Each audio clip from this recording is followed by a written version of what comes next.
The digital world is upon us. We are spending less and less time in lines waiting to be attended to or in face-to-face conversations, and instead conducting our affairs over the internet.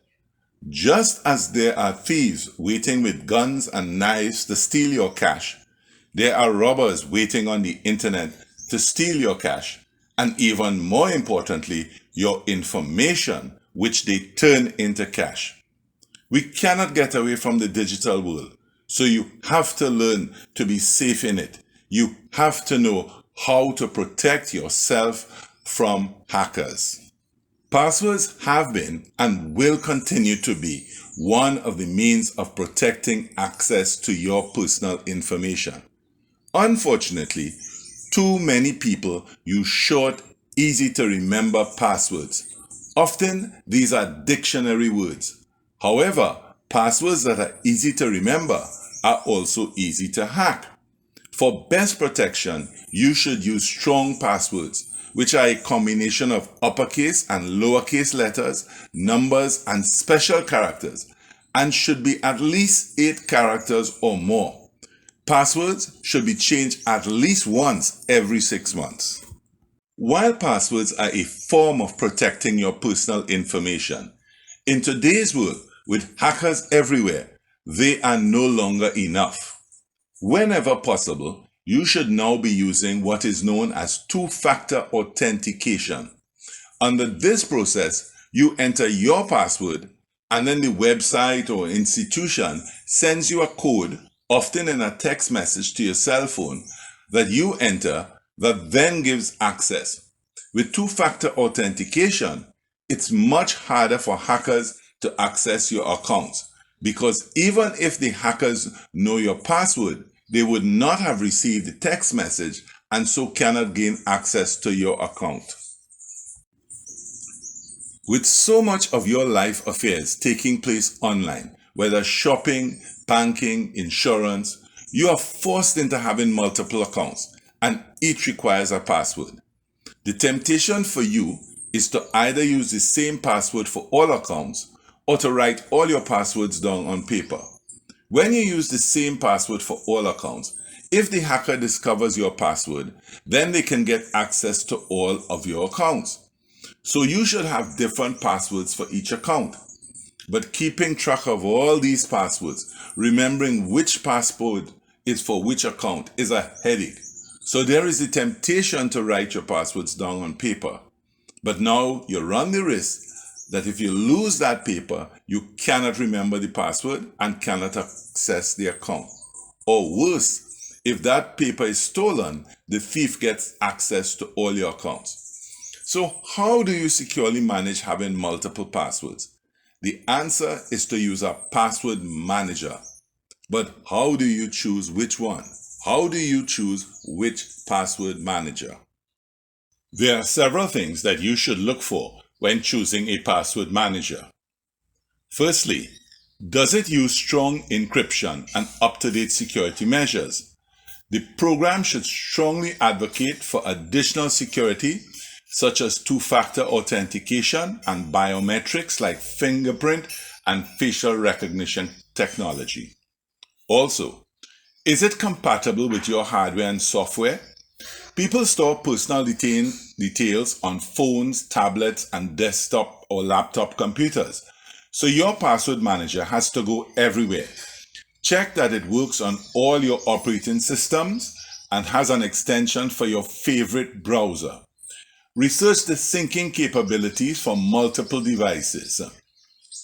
Cloud-based password manager vaults should be able to be accessed from any device. Ease of use. See if your password manager has a user-friendly interface. The system should use plain language and browser extensions should work automatically. Further, does it flag duplicate or weak passwords, prompting you to change them, and also prompting you to routinely change or regularly change your passwords? And does it give you security suggestions as you browse? Finally, look to see what is the developer's security record. Has it been previously hacked? Many persons, in an attempt to reduce the usage of their data plans and thus save on their personal costs, will frequently use any open wireless network that they discover, such as those found in coffee shops. People often have their mobile devices configured to search for open wireless networks and to use those first. Such Wi-Fi networks require no authentication or password to log into, so anyone can access them, and thus they are classified as unsecured. Unsecured open public wireless networks are frequented by hackers looking for victims. In some cases, bad guys will set up an open network to snare unsuspecting people. As a general rule, you should avoid using unencrypted public wireless networks. Ideally, if you do use an unsecured network, you should do so using a virtual private network, a VPN, to protect yourself while using the public Wi-Fi, as this will keep your information encrypted and private. If you are going to use unsecured public Wi-Fi without a VPN, then you should not conduct any confidential transactions, such as banking or shopping, on such networks. You should also turn off Wi-Fi when you are not using it. This will prevent you from automatically connecting to networks, especially networks that you did not specifically intend to connect to. And here's a bonus tip.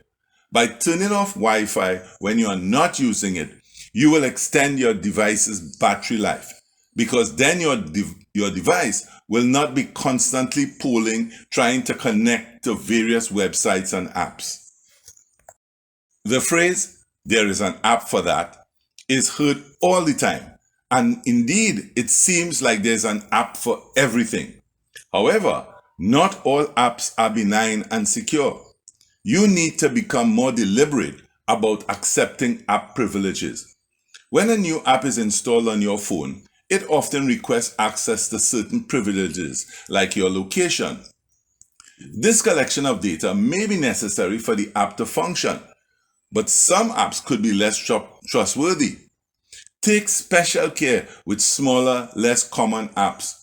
Do not automatically grant privileges. Consider if the request makes sense.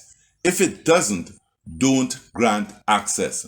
Location sharing privileges are especially risky, as they can reveal where you are to anyone online.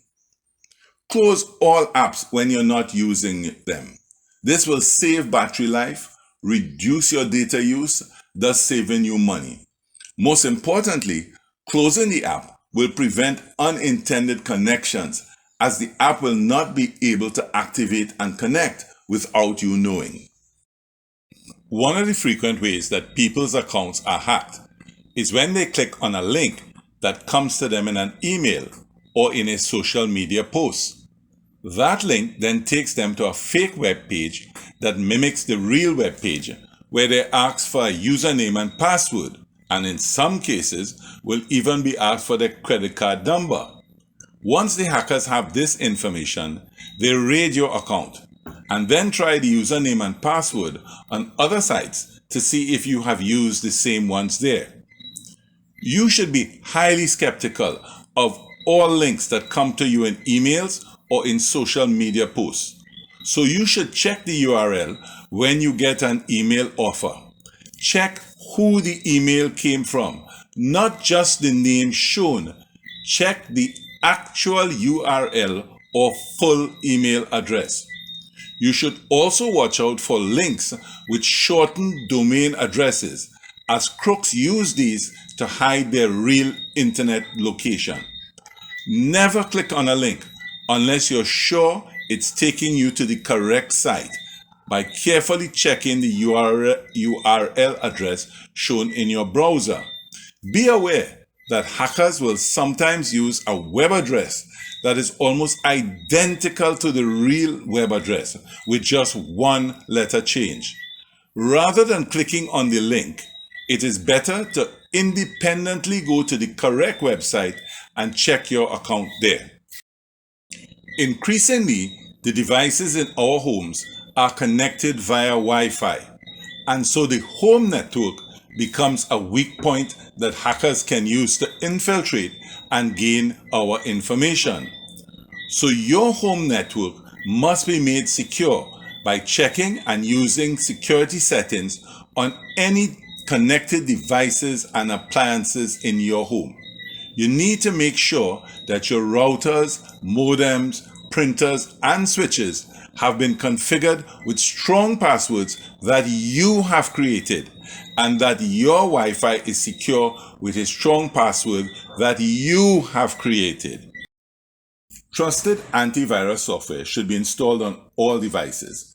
Viruses can reach your computer in a variety of ways, and good antivirus software will guard against them. Software should be kept up to date to guard against all the latest digital threats.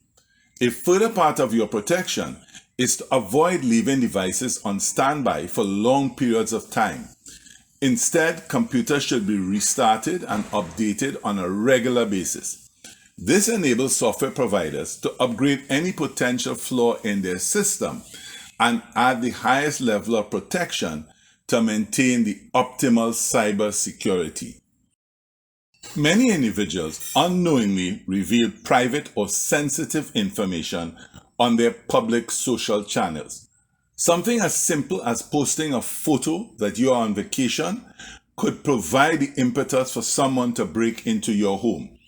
If you want to share details of your vacation, wait until you have returned home to share it.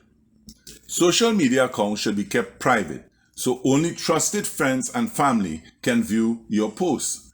Never accept friend requests from people you don't know, and be wary of those with duplicate accounts. Also, be wary of friends direct messaging you with strange links or requests for money. If their behavior seems out of the ordinary or their manner of communicating seems different, a hacker could have obtained access to their account. Staying safe on the internet requires some effort on your part, but in today's digital world, it's worth it to prevent hackers, virus, malware from stealing the things that you have worked so hard to accumulate and gain. It is worth the effort.